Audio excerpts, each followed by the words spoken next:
If someone challenges you, yes. you can say, I can do what you do, mate. So Herman was like, I think he came across also from seeing that he has to protect me. Because he saw that it's just you doing what you're doing right now. So he saw it before the entire world was like, actually, it's just, you're the first. So he saw it and was like, I actually need to make sure that whoever comes against you, you can pick up the baton and say, okay, let's go Tchaikovsky's 1812 Overture. Let's go.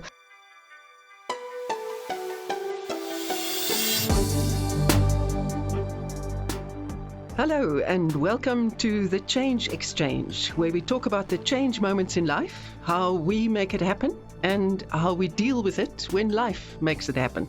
I am your host, Ruda Landman. This podcast series was born of the realization that South Africa is going through a remarkable shift. Many people who are now stepping into leading roles come from homes where maybe their parents did not have the opportunity to fulfill their potential through study or otherwise. And in one generation, they are changing their own and often their family's environment completely.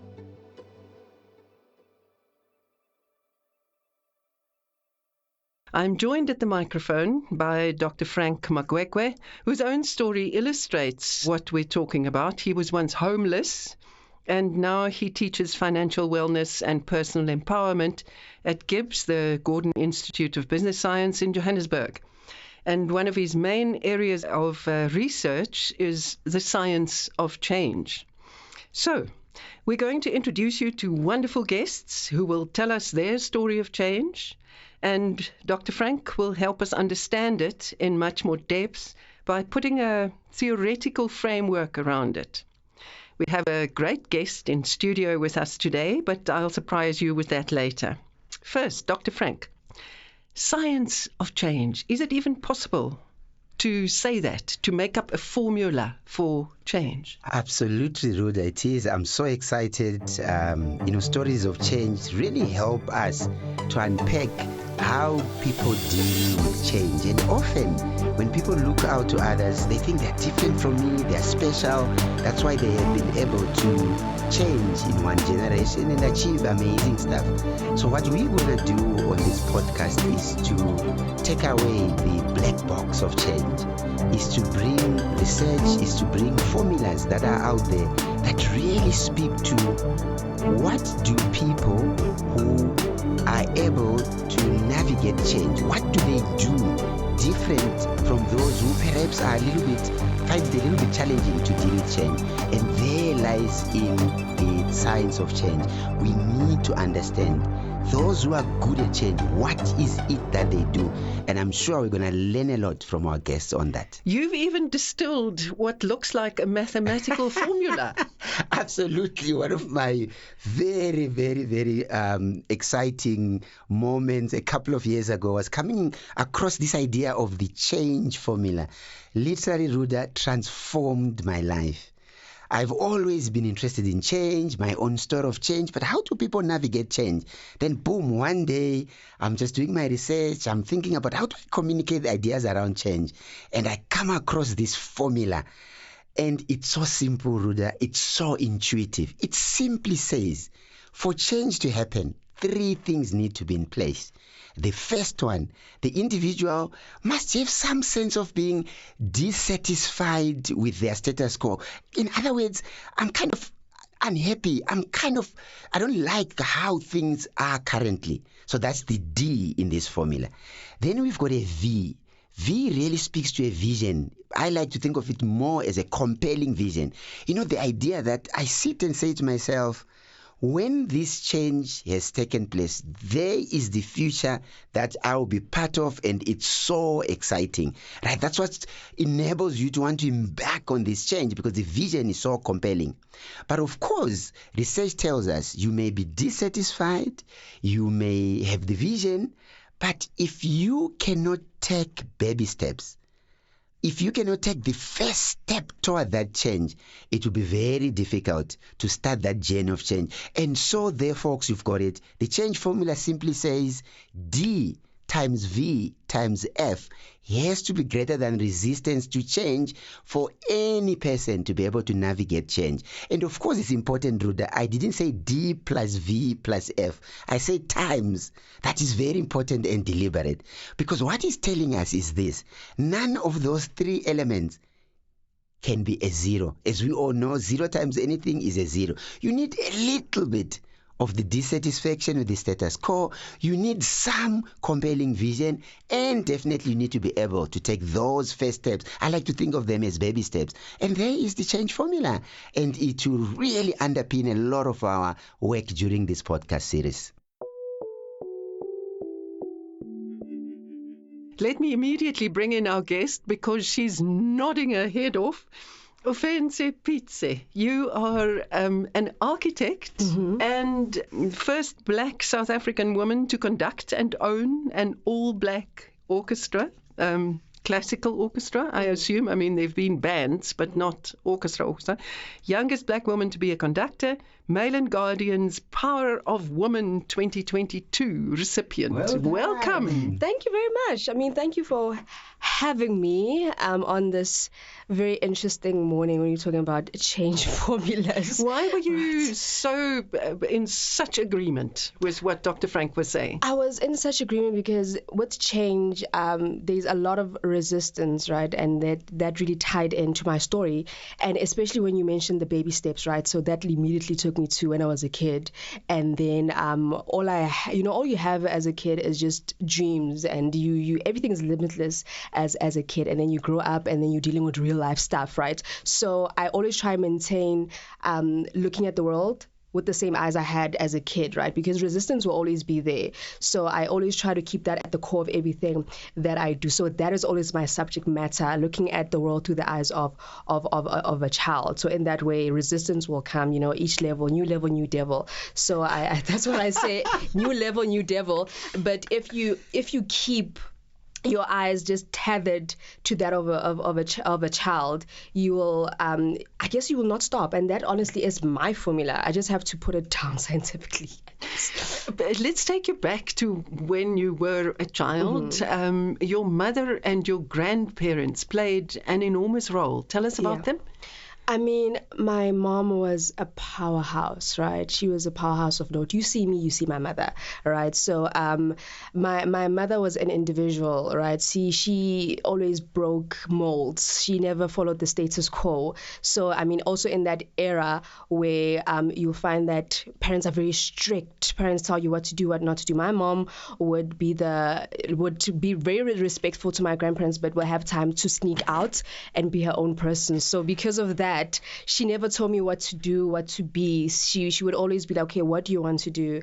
Which school do you want to go to? Okay, what is needed? And I mean, at that time, with her educator's salary, the little that she made, she always made sure that whatever I needed, I never lacked, especially in terms of education. So that was always at the core of my upbringing. My grandparents as well. So it was like generational passing on of the proverbial baton of education that, in order to be great, you need to believe in something that is greater than yourself. And that was always like my upbringing, that education's at the core of it. But also they really instilled being an individual and would always ask me, what is it that you want to do? And they would always question, are you sure about that? So I was a kid already reasoning, I already had that mind. So I guess that is the kind of upbringing I had in a yes, you were lucky. Very educational, very educated and educational home. Yeah. Dr. Frank, the role of the first people we meet in our lives? I was listening to that with so much interest because a couple of things, come out.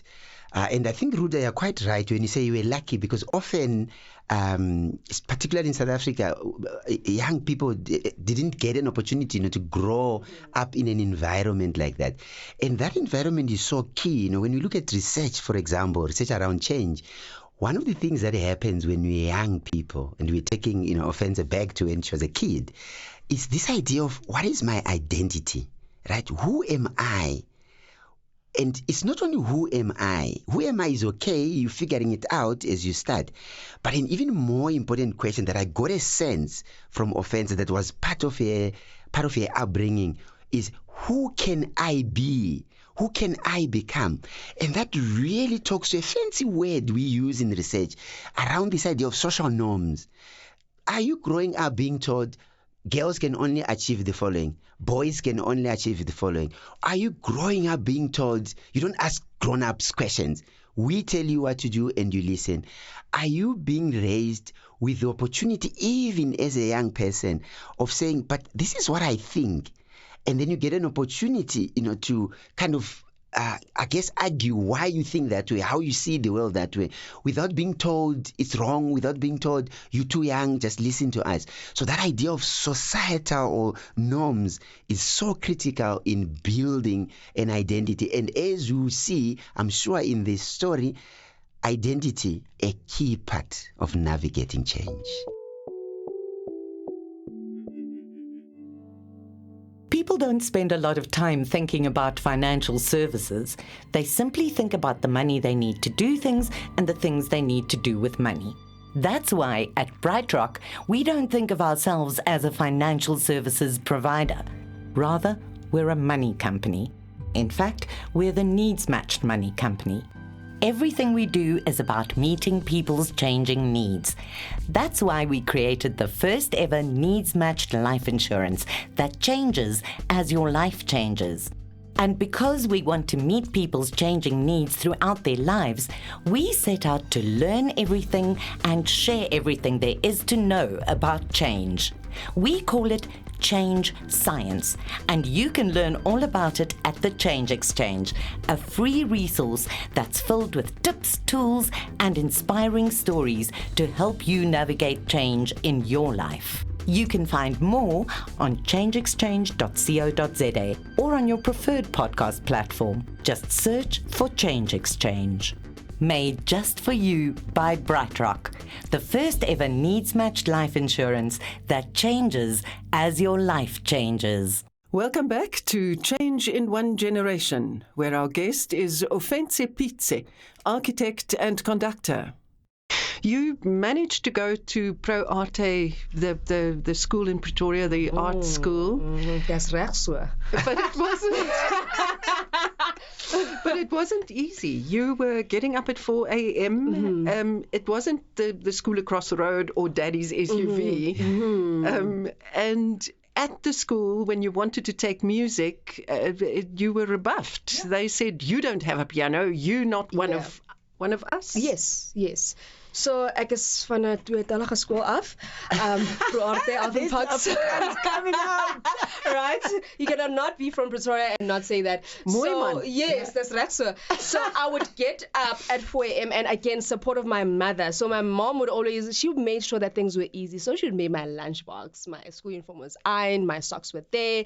I would just have to polish my shoes the night before, and then she would just accompany me by where I would take the taxi. So she would just either be holding my bag or whatever, and so that type of support always made me feel like, shucks, I have to take two modes of transport before I get to this pot of gold, which is really my education and really a good education, right?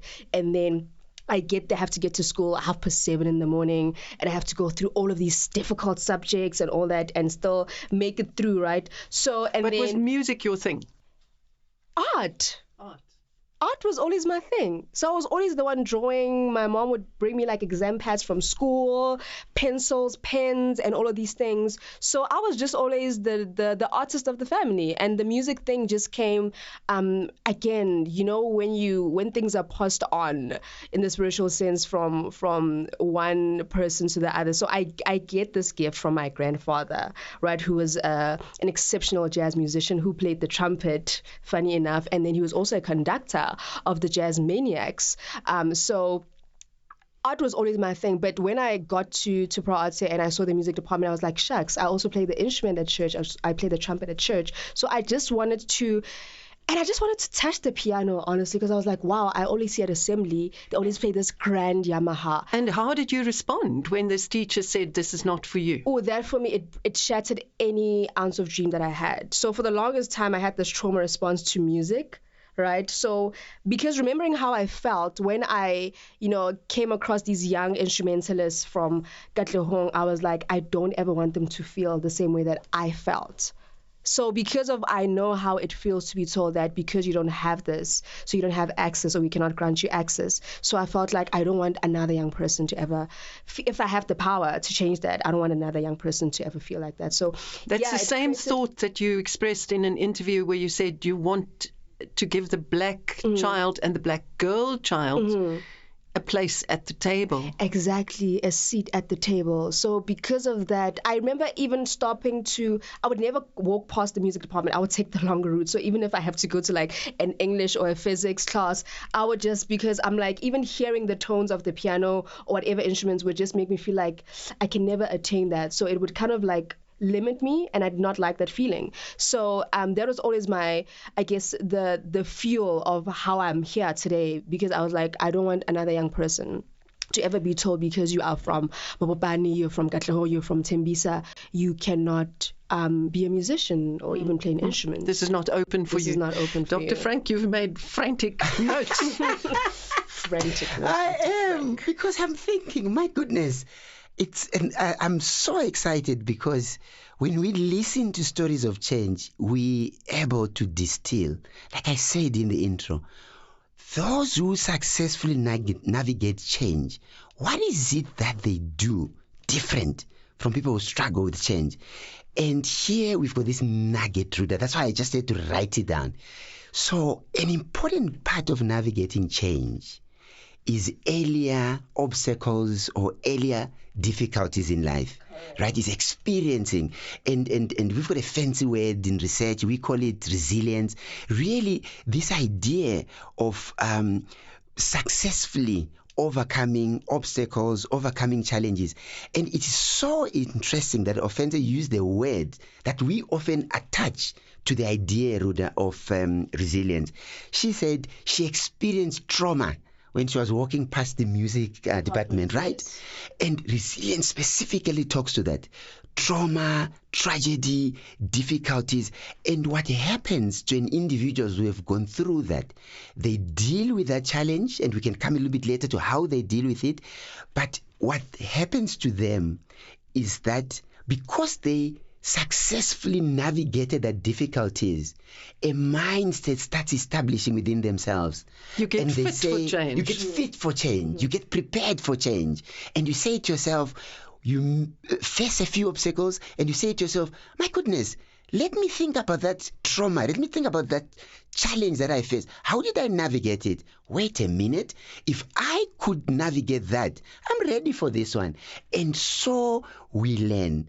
Part and parcel of navigating change is having overcome some difficulties earlier in life.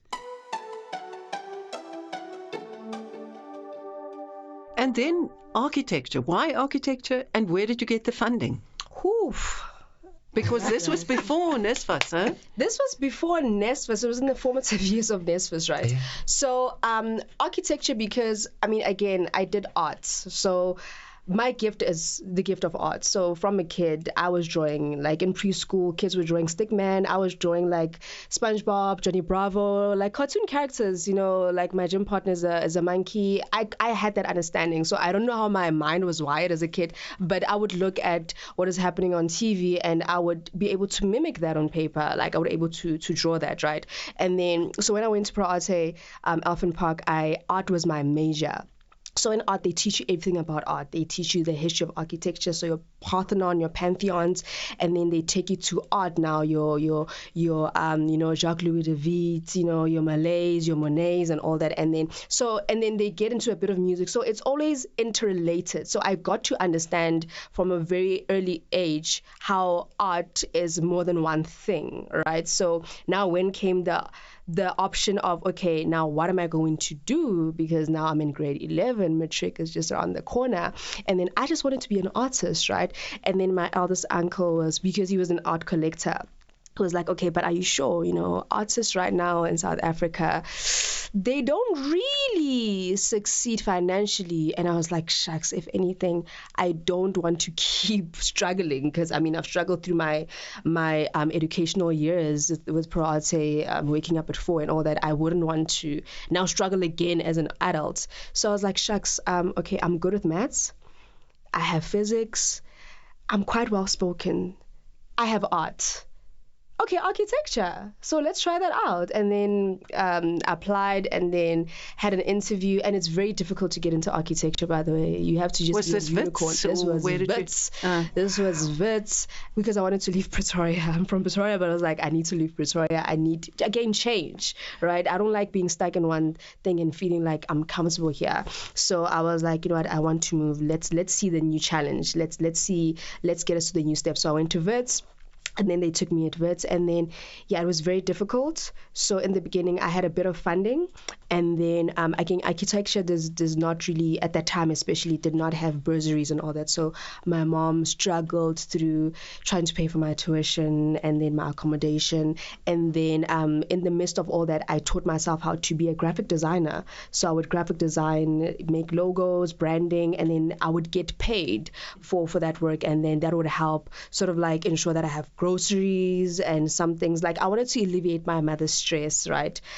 So I kept again wanting to teach myself stuff that don't keep me tethered to waiting for a savior, waiting for funding to come. What if funding does not come? Do I drop out? I cannot afford to drop out because I cannot go back to the hood. I need to elevate. So that really has been the part with architecture. So currently I'm doing my master's degree in architecture. I'm actually from campus, so I was there the whole night pulling an all-nighter because it's submission time. So yeah, that has been essentially the journey. So I've made it to masters for architecture. Bloody well done. Yeah. Wow. Yeah, so I'm literally from Wits. I'm from campus right now. Yeah. So there's a student side of you. I'm very academic. Yeah. There's always Dr. a Frank, theoretical now, underpinning. is it just my specific interest, or this thing about I'm not going to wait for the world to accommodate me, to give me money, to be supportive, whatever. I will take my power and I will do something.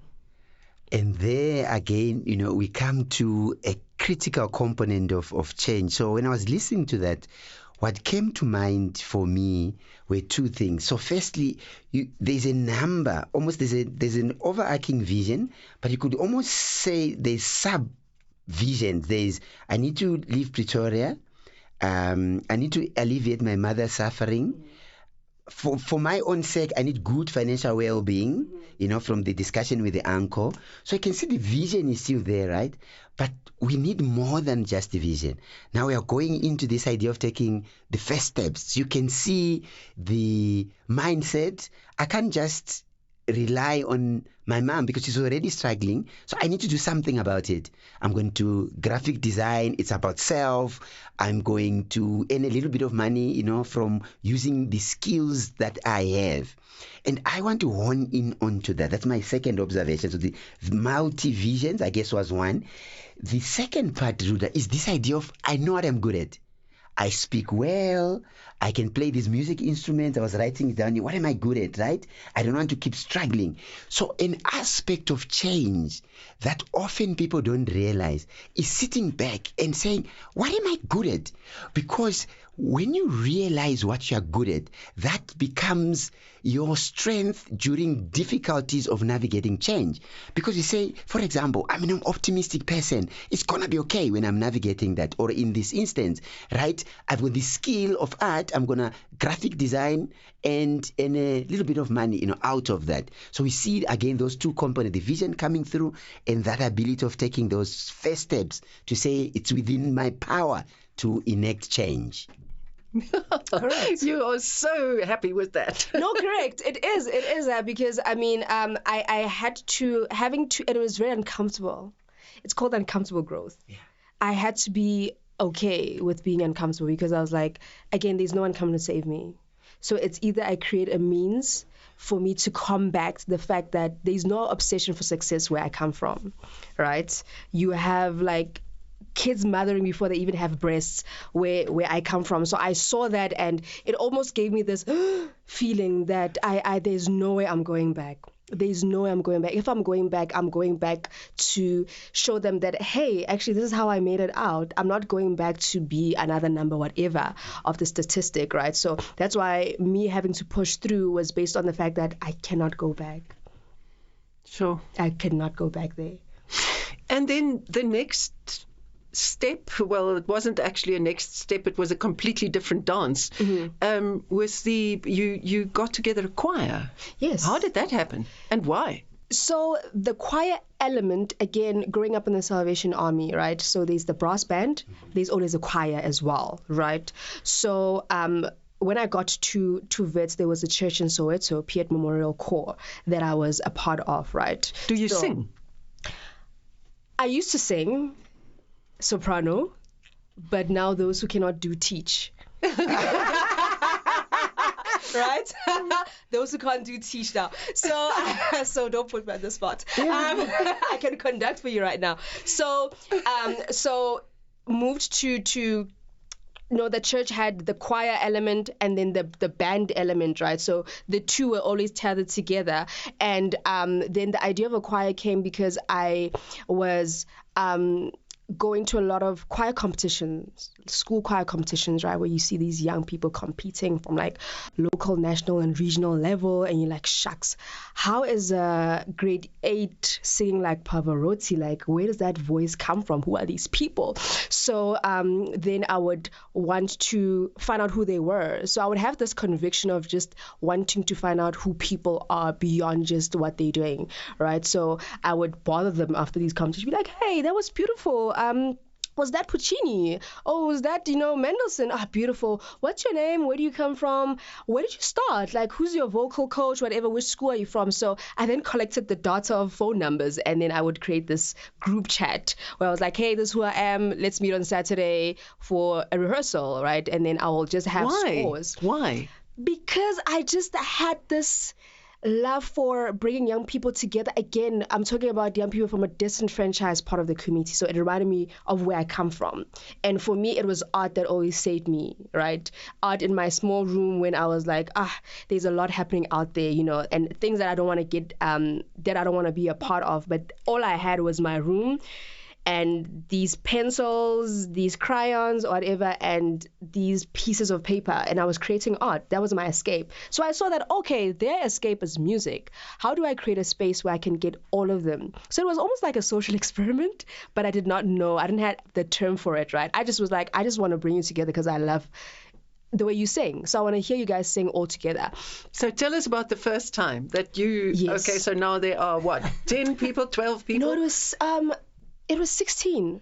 So soprano, there's the section of the choir, soprano, alto, tenor, and baritone. So it was like 4, 8. Yes, it was like 4 per section, right? So there they were. We were doing Mendelssohn. I believe it was Cast Thy Burdens Upon the Lord. And then what else did we do? And I think we did like an African piece again. And how did you experience that? There you are standing in front of them, and you have now made this happen. Yes, right. And they are all literally in your hands. Yes. So that's why I saw the vision, right? So because that's when I had my pianist friend obviously come, and then obviously I have to play the piano. There has to be a melody. We cannot just be singing, right? We have to get the right key and whatever. So I'm there and I'm hearing them sing. It was almost as though I needed them as much as they probably needed me as well. There was something emancipating about hearing them. Right, and then I had making it happen. Yes, right. It was almost like, shucks, I thought that you guys maybe need me, but I feel like I also need you as well, because being a part of this makes me feel like limitless as well. Like I was able to do that, but obviously I'm not doing it by myself. So it became the power of the collective now. And I was like, shucks, as a collective, let's actually ensure that we facilitate this space where we can create music, right? And then rehearsal after rehearsal. The more we had rehearsals, now I was like, actually, let's add instruments to this. So before I knew it, I had like 19 members of like an orchestra ensemble, and then there was a 16-member choir, and then everyone was taking out their instruments, and then I was like, okay, shucks, now this is the large number. Who's going to conduct this, right? So I was like, shucks, now I need to learn how to conduct. So that's where the conducting came, because, as a pianist, the pianist can always know how to sort of like lead a rehearsal, but now when you have that number, they need a leader. Yeah. Frank, what are you hearing? Quite a few things. I'm so excited today. I want to bring 2 important things that have come out here. I think one of the things that is across every aspect of the journey that Ofentse is sharing with us is the idea of a mindset.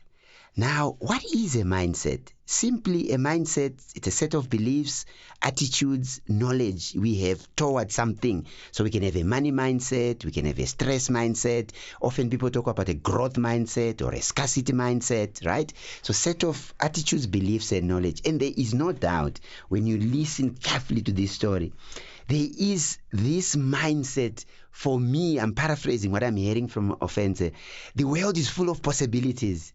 Raised the granny, the parents, the community, Salvation Army. Over time, I'm getting a sense she developed this mindset of they're just out there. I can go and get things done. I think it's important for us to underline the role of a mindset in being able to navigate change. Closely linked to that, we're hearing parents, the choir, perhaps I needed them more than me. We're hearing the community of the Salvation Army. We're hearing the school. All those we can collectively, Ruda, put them under this big umbrella term of social support. When we're navigating change, we need others around us.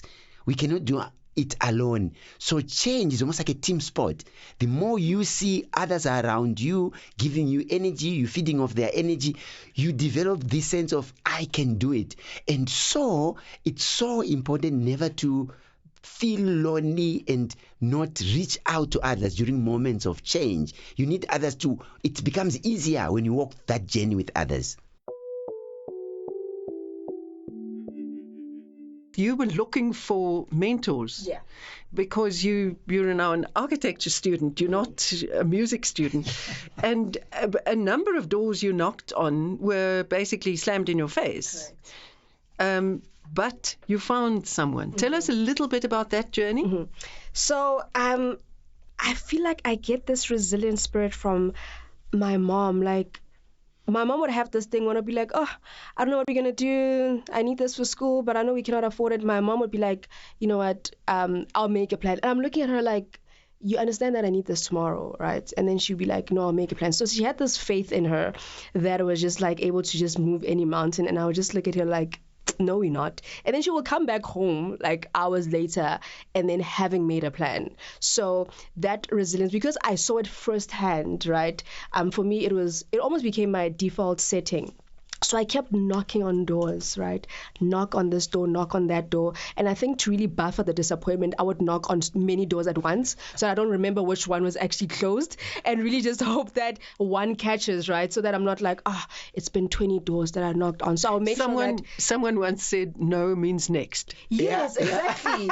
Yes, like literally means like, okay, challenge accepted. So I would knock on so many doors as like at one go. Be like, okay, I would send messages, whether on Instagram, on Facebook, to a lot of people, DM, and then I'll be like, okay, let's see if one responds, right? Even if it's like, okay, Ofentse, I'm so sorry, I cannot help you right now, but this is such an inspirational thing that you're doing. So that for me be like, okay, he cannot help right now, but let me see what I can do. So when I got hold of Herben Grooten, right, maestro, the incomparable Herben Grooten. He's the conductor at the University of Pretoria Philharmonic, huh? Correct, yeah. Right? And then he's also...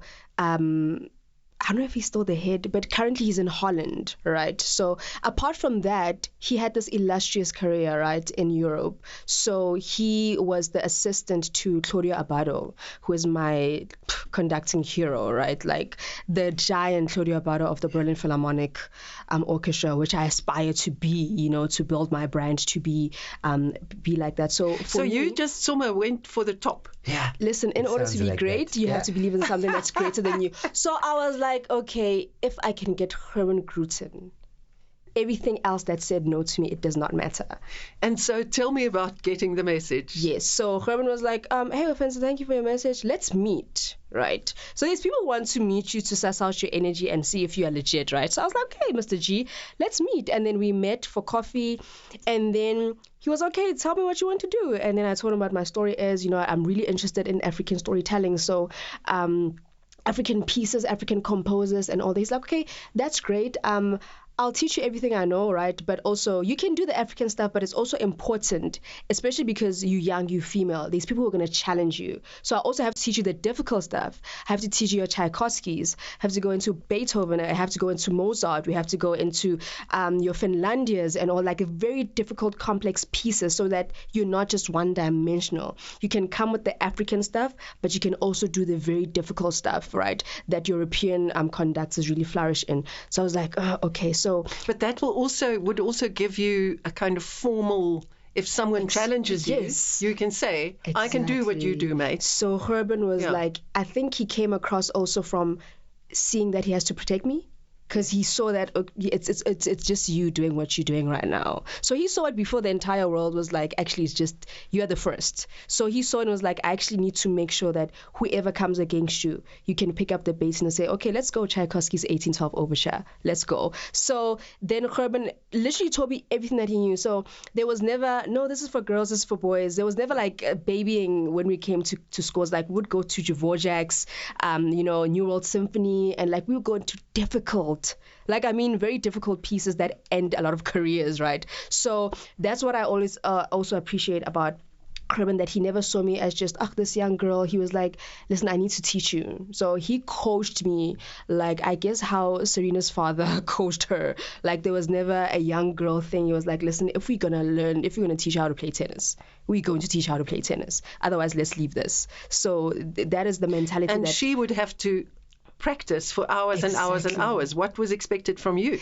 I would have a timeline. So if we would have a session on this Friday, he'd be like, okay, I would have to take a video of myself conducting the piece that we analyzed, right? And then he'd be like, okay, these are the notes. Now you go practice, take a video so that I can then give you pointers of, okay, you did this wrong, whatever. And then over time, there were less mistakes. And that's when he was like, well done, you ready? I was like, what? He was like, yeah, you ready?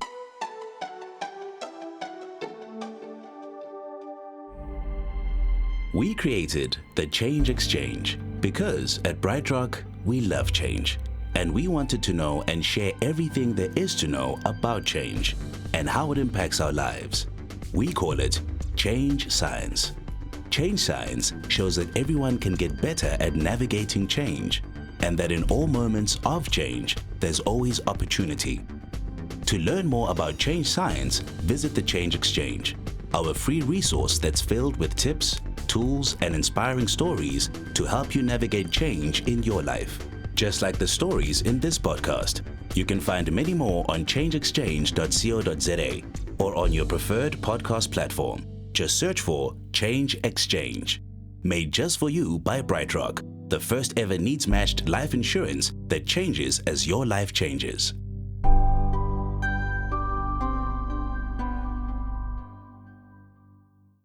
And then through COVID, you managed to carry on in some ways, though many of your orchestra members, of course, had technological difficulties, etc., etc. But Dr. Frank, why do some people find a way and other people just say, this is too difficult, I can't do this?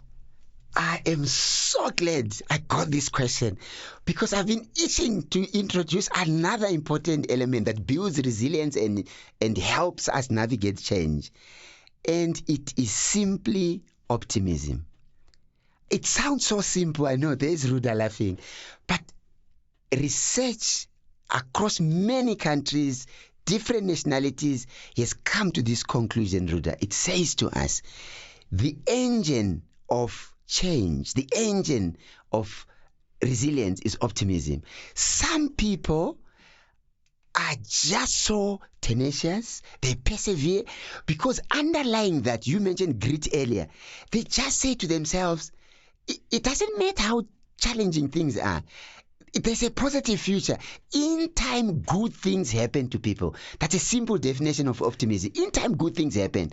So what is it that people who do well with change, like Ofentse, do differently from others? They are more optimistic.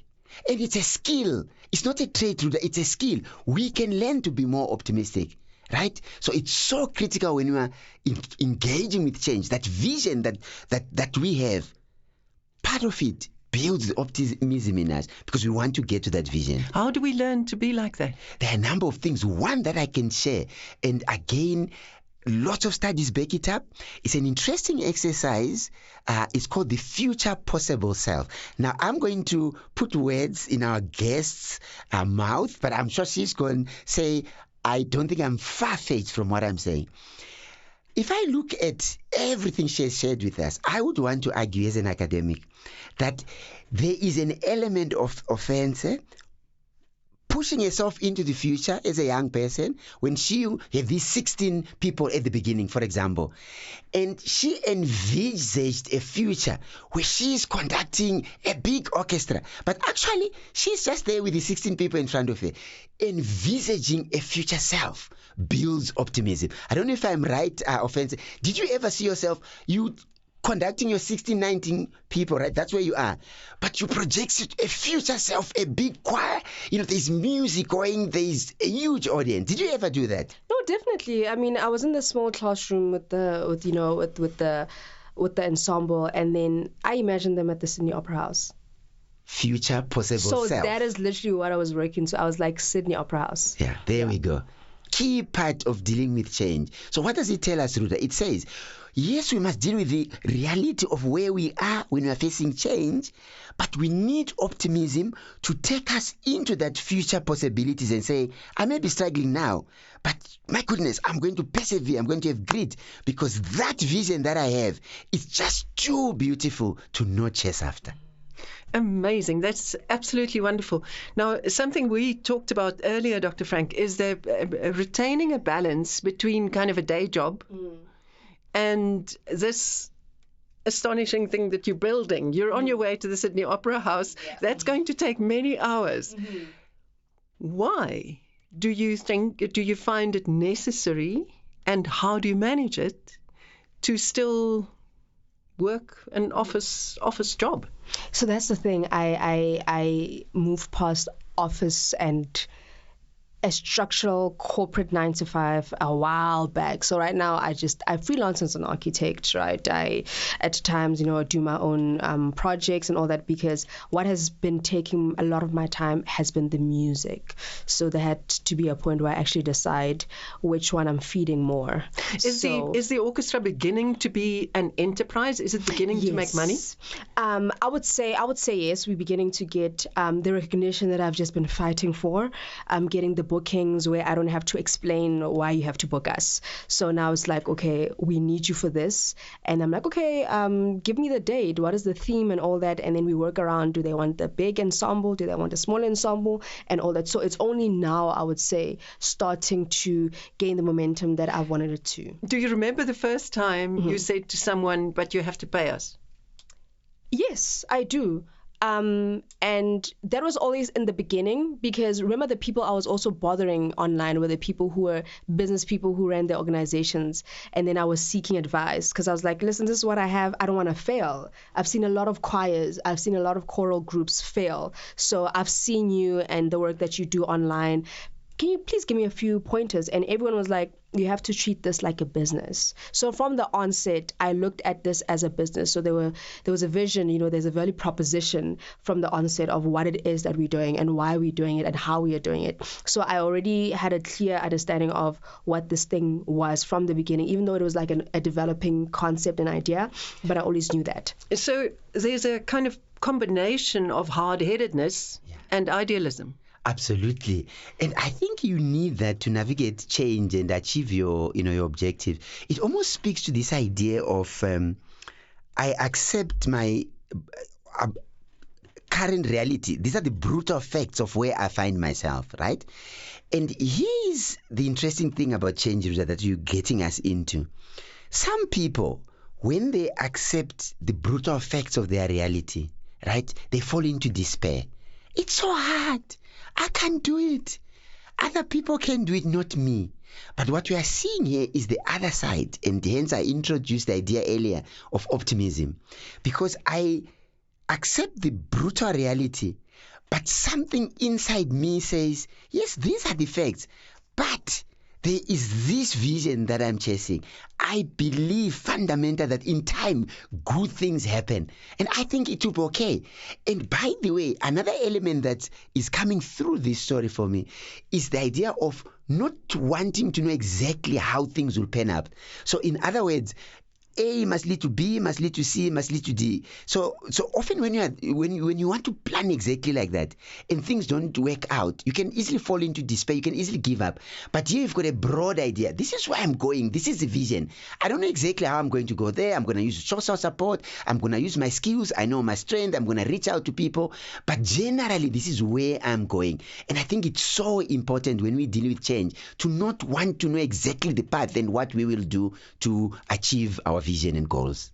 No, not to try and pack it in a box. Absolutely. But just live with how it grows. Mm-hmm. Yeah. Correct. So I would say that is how it grew. I always had like the end goal in mind. And being an academic, thank God for my architecture, is that I know how to do like an entire theoretical underpinning. So I will always state my case and know, okay, what are my findings? What is my methodology? How do I envision the Sydney Opera House? And then I have to come up with the facts of, okay, it's possible because of X, Y, and Z. Okay, what do I need?